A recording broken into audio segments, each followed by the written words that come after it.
નમસ્કાર મિત્રો, રાજ્યમાં ચોમાસાની શરૂઆત થતાં જ ઘણા બધા વિસ્તારોમાં મેઘરાજા ધબધબાટી બોલાવી રહ્યા છે. ત્યારે કે વિસ્તારોમાં આજે મુશળધાર વરસાદ તૂટી પડશે તેની વાત કરીશું.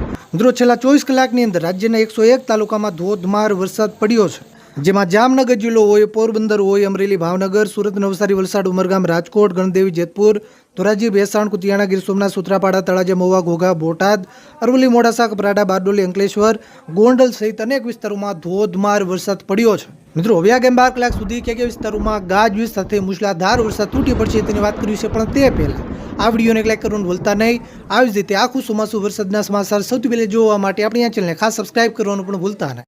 મિત્રો, ખાસ સાંભળજો. મિત્રો, પહેલા આપણે મધ્ય પૂર્વ ગુજરાતના વિસ્તારથી શરૂઆત કરી. મિત્રો, આજે ખાસ કરીને મધ્ય પૂર્વ ગુજરાતમાં દાહોદ, પંચમહાલ અને છોટાઉદેપુર જિલ્લામાં ફરી એકવાર ઓરેન્જ એલર્ટ જાહેર કરાયું છે. એટલે કે આ વિસ્તારોમાં મધ્યમથી ભારે વરસાદ, એકલ દોકલ ટૂંકા વિસ્તારોમાં ભારેથી પણ અતિભારે સુધીનો વરસાદ પડી શકે. અમદાવાદ, આણંદ, ખેડા, મહીસાગર અને વડોદરા જિલ્લામાં આજે ફરી એકવાર યલો એલર્ટ જાહેર કરાયું છે. એટલે કે આ વિસ્તારોમાં પણ આજે ધોધમાર વરસાદની આગાહી છે.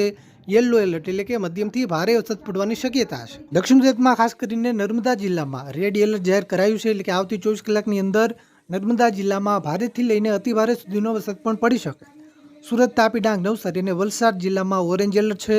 એટલે કે આવતી 12 થી 24 કલાકની અંદર આ વિસ્તારોમાં મધ્યમથી ભારે વરસાદ, એકલ દોકલ ટૂંકા વિસ્તારોમાં અતિભારે સુધીનો વરસાદ પણ પડી શકે. ભરૂચ જિલ્લામાં યલો એલર્ટ જાહેર કરાયું છે.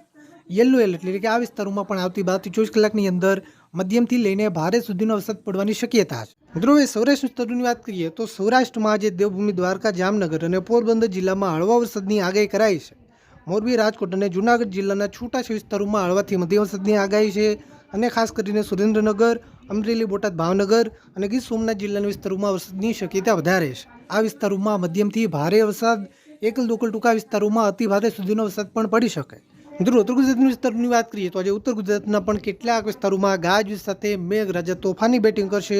આજે ખાસ કરીને સાબરકાંઠા, બનાસકાંઠા, મહેસાણા, ગાંધીનગર અને અરવલ્લી જિલ્લામાં યલો એલર્ટ છે. એટલે કે આ વિસ્તારોમાં આવતી 12 થી 24 કલાકની અંદર મધ્યમથી લઈને ભારે સુધીનો વરસાદ પણ પડી શકે. મિત્રો, કચ્છમાં આજે ખાસ કરીને ભચાઉના વિસ્તારો હોય, રાપરના વિસ્તારો હોય, ગાંધીધામ અને ભુજના પણ છૂટાછવાયા વિસ્તારોમાં હળવાથી મધ્યમ વરસાદની આગાહી કરાઈ છે.